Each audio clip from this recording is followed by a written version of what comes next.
Some people are determined to misunderstand you. Not confused, not missing context, determined. You know the moment. You hear your own words come out clear, fair, and careful. You've already anticipated how they might twist it, so you choose every word like you're defusing a bomb. And then they reply, and they've completely rewritten what you said. They respond to a version of you that doesn't exist. So you do what you've always done. You explain again, slower, simpler, with more patience than they deserve. And it still doesn't work. It never does. This isn't about communication. Something deeper is happening, and if you don't see it, you'll keep draining yourself for people who have already decided not to hear you. We'll get to why you can't stop, but first you need to see what's actually driving them. Here's what you've been taught. If someone misunderstands you, you didn't explain well enough. So you try harder. You add context. You rephrase. You send the follow-up message. You clarify the tone. You do the emotional labor of making yourself impossible to misread. But people who are determined to misunderstand you often aren't looking for clarity.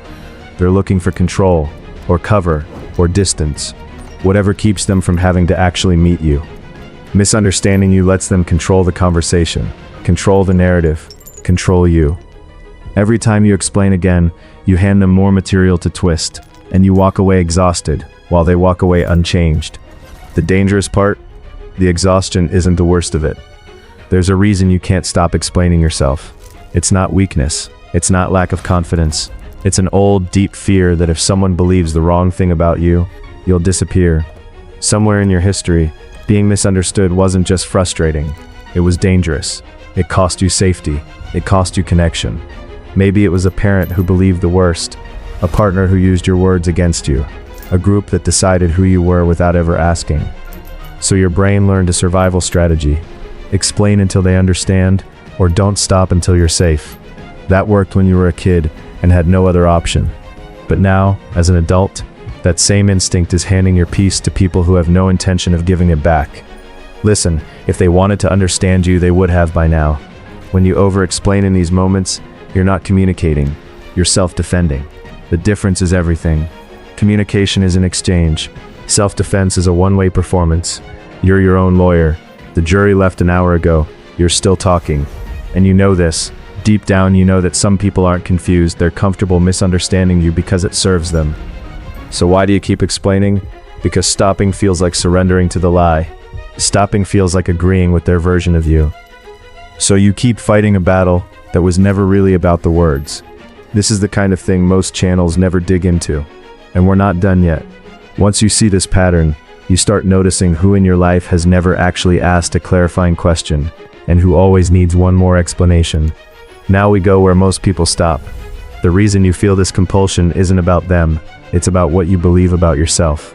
Underneath the over-explaining is a quiet, brutal belief. If I could just find the perfect words, they would finally see me. The right phrase would unlock them.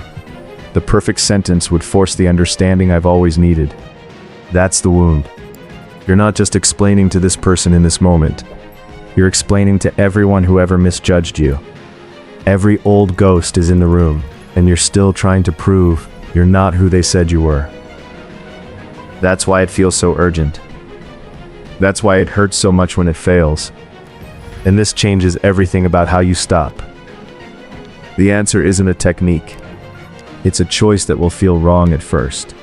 Like dropping a heavy weight you've carried so long, you forgot it wasn't part of your body. You stop explaining by accepting something painful and freeing at the same time. Explaining yourself to someone determined to misunderstand you is like describing a color to someone who refuses to open their eyes. The failure was never yours. You stop by letting them misunderstand. Not because they're right, not because you don't care, but because you finally realize that your clarity was never the problem. Their refusal was. And a refusal is not an invitation. It's a wall. You don't owe a wall your breath.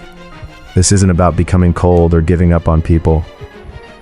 It's about recognizing that your need to be understood was keeping you trapped in conversations that were never going to end differently.